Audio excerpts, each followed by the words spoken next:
그 말은 즉 일본이 미국의 손아귀에 들어간다는 것이었죠. 일본이 미국의 식민지가 될 수도 있다. 助けてください。 해글스야 하노 말아야 하노 그만 확실히 삐까. 안녕하세요, 마린보이입니다. 좋아요와 구독을 해주신다면 앞으로 당신에게 일어날 일들입니다. 회사 미팅 때 무심결에 나의 말 한마디에 직장 동료들의 반응, 헐, 쟤는 모르는 게 뭐야? 오늘은 다소 충격적인 진실을 들려드릴 것 같아 마음이 아주 무거운데요. 미리 말씀드리지만 오늘 영상의 기초가 되는 자료들은 공신력 있는 각종 서적 및 국제학계에서 권위를 인정받아 수상까지 한 국제학술 논문을 바탕으로 만들어졌습니다. 저 개인의 상상력으로 만든 영상이 아니라는 점 분명히 말씀드립니다. 지금껏 우리가 알고 있었던 한국전쟁 이후에 소련과 미국에 의해 그어졌던 38선에 대해서 모르는 사람은 없을 거라 봅니다. 학교 교과서에서도 그렇게 가르치고 있는데요. 그런데 우리 한반도의 분단을 미국도 아니고 소련도 아닌 일본의 치밀한 계획으로 그어진 것이라면 여러분은 믿으시겠습니까? 오늘 영상에서는 지금까지 우리가 알고 있었던 사실과 정면으로 배치되는 진실들을 소개하려 합니다. 광복 이후 서로 다른 이데올로기에 의한 남과 북의 갈등, 그리고 한국전쟁 발발, 휴전 후 38선을 기준으로 둘로 갈라선 세계 유일의 분단국가 남한과 북한. 세계 2차 대전 패전국으로 미국의 꼬봉이 되어버린 일본. 아무리 봐도 한반도를 둘로 나눈 38선에서 일본의 흔적을 찾아볼 수가 없었는데요. 그런데 하나하나 속속 드러나는 그 당시 일본의 치밀한 계획, 그로 인해 남과 북에 둘로 나누어지게 되고 급기야 같은 민족끼리 서로 죽고 죽이는 전쟁까지, 이 모든 배후에 일본이 있었으며 그들이 어떤 만행을 저질렀는지 오늘 마린보이에서 낱낱이 파헤쳐드리겠습니다. 마린보이 오늘은 무거운 마음으로 출발합니다.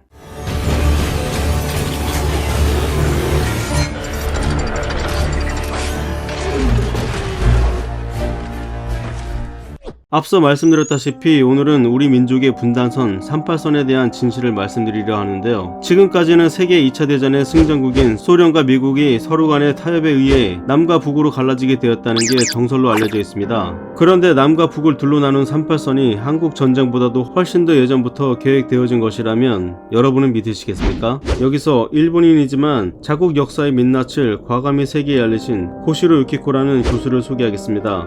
동아시아사 전공자이며 범태평양 인종주의와 미국의 일본 점령이라는 책으로 국제적으로 권위를 인정받고 있는 오히라 저작상까지도 수상한 사람으로 이 책 외에 일본의 제2차 세계대전 종전 전략이라는 논문을 썼으며 이 논문은 미국 역사학부에도 발표가 되었습니다. 미국 시카고 대학교 석좌 교수이며 미국의 한국학 학자이자 아시아학의 거두로 꼽히는 브룩스 커밍스 교수도 고시로 유키코의 논문을 인용하기도 하였습니다. 앞으로의 내용 중에 상당 부분은 이 논문을 기초로 하고 있다고 보시면 됩니다. 이제 본격적으로 시작합니다.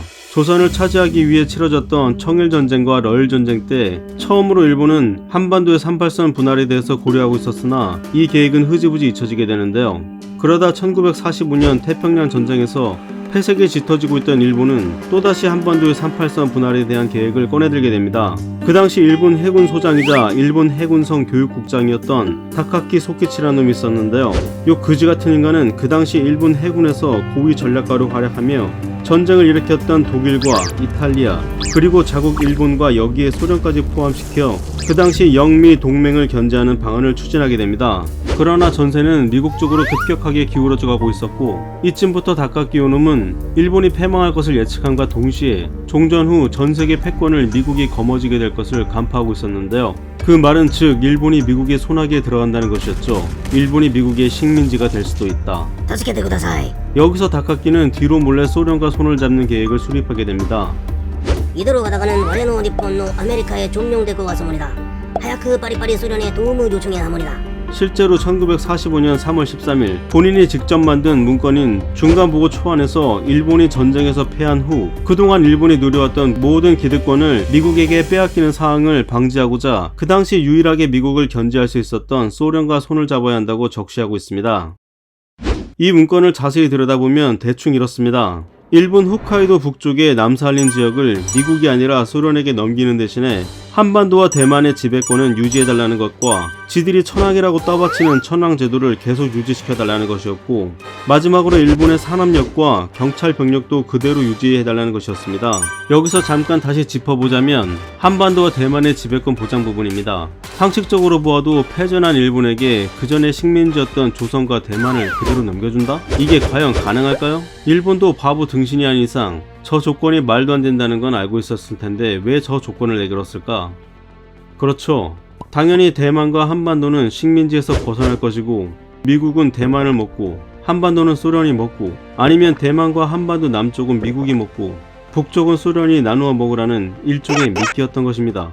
ソ連とアメリカは朝鮮を分断させなければならない。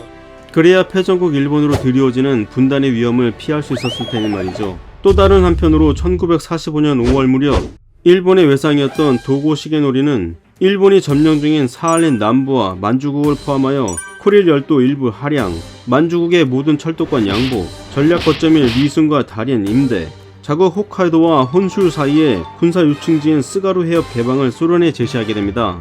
여기서 제일 골 때린 부분이 쿠릴 열도 부분입니다. 자기들 스스로 소련에게 할양한다고 해놓고 이제 와서 지들 땅이라고 박박 우기는 꼬라지하고는. ソ連에게 준 기억이 없어물이다. 절대로 없어물이다. 더 웃픈 사실은 저 당시 외상이었던 도고 시게노리는 일본 A급 전범 중에 유일한 조선인이라는 사실입니다. 조선 이름으로는 박무덕이라는 놈인데 요놈도 현재 야스쿠니 신사에 합사되어 있다네요. 세계 1차 대전 때 박무덕은 일본이 한국을 점령해야 한다는 정한론에 편승하기도 했던 쓰레기 친일파였죠. 각설하고 이렇게 소련에게 떡밥을 던지게 되는 데는 다 이유가 있어서입니다. 일본 군부의 최고 지도부였던 대본영에서는 1945년 5월 해외에 파견되어 있는 공관이나 해외에 거주하고 있는 자국민 또는 그 밖의 여러 방면에서 대량의 첩보를 이미 수집하고 있었던 상황이었기 때문인데요. 그 첩보 내용은 대략 이렇습니다. 1944년께 소련은 독일의 침공을 막아내며 결국엔 역공으로 독일을 야금야금 점령하고 있었고 그때까지는 일본이 일으킨 태평양 전쟁에 참전할 거라는 첩보는 아직 없었던 거였죠. 그런데 독일이 거의 정리가 되어가는 1945년께 소련 극동지역의 군비가 갑자기 증가한다는 징후를 포착합니다. 소련이 곧 참전하여 만주로 진격할 거란 첩보였습니다. 그와 비슷한 시기에 미국은 일본 본토 공격이 전진기지로 한반도 남쪽을 점령할 거란 거였죠. 고시로의 논문에 따르면 일본 대본영은 만주에 주둔 중인 관동군에게 소련의 만주 침공에 이어 한반도까지의 진출을 대비하라고 지시합니다. ソ連に朝鮮으로 편하게 진격할 수 있도록 티나지하게 준비마쇼.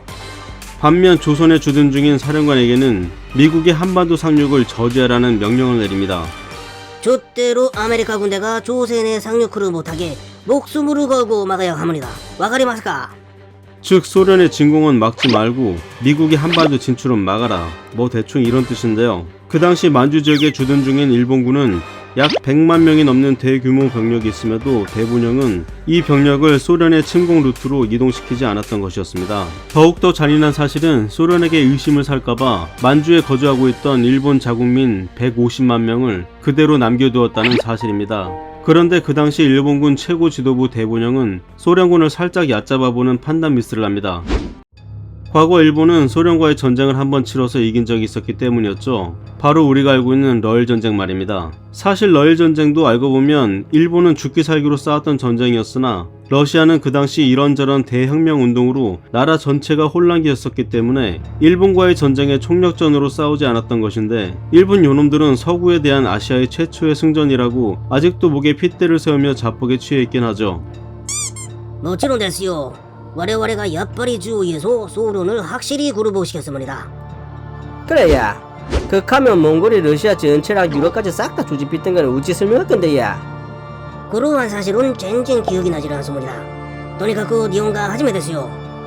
각설하고 러일 전쟁 당시 소련의 전투 방식은 중국과 비슷한 인해 전술이 기본 베이스가 되었는데요. 그로부터 40여 년이 지난 소련은 독일과의 전쟁 중에 한 가지 큰 교훈을 얻게 됩니다. 바로 독일에 체계화된 강력한 기계화 부대였었죠. 소련이 참전을 개시한 날짜가 1945년 8월 8일이었는데요. 이미 하루 만에 블라디보스토크에서 진격을 개시하여 함경북도 음기를 점령하고 엿새째에는 벌써 청진까지 점령할 정도로 엄청나게 빠른 속도로 진격을 하죠. 이 모든 게 소련의 기계화 부대의 운용 때문이었습니다. 이 당시 소련의 극동지역에 보유하고 있었던 전차만 1155대, 야포 5360문, 항공기는 1800여 대에 다다릅니다. 일본은 이 점을 간과하고 있었던 것이었죠. 소련의 체계화된 기계화 부대는 만주를 순식간에 쓸어버립니다. 고시로의 논문에 따르면 이 당시 만주에 거주 중이던 일본 민간인이 자그마치 18만 명이나 목숨을 잃게 된다고 하는데요. 소련의 진군 속도가 빠르긴 했었지만 아직 자국의 민간인을 후방으로 이동시킬 시간이 충분했음에도 아예 피난 명령조차 고의로 내리지 않았던 일본 지휘부는 자국민들을 그냥 죽음으로 내몰아 버리고 맙니다. 혹시라도 소련이 일본의 계획을 눈치챌까봐 18만 명이나 되는 자국민을 희생시킨다? 정말 말이 안 나옵니다.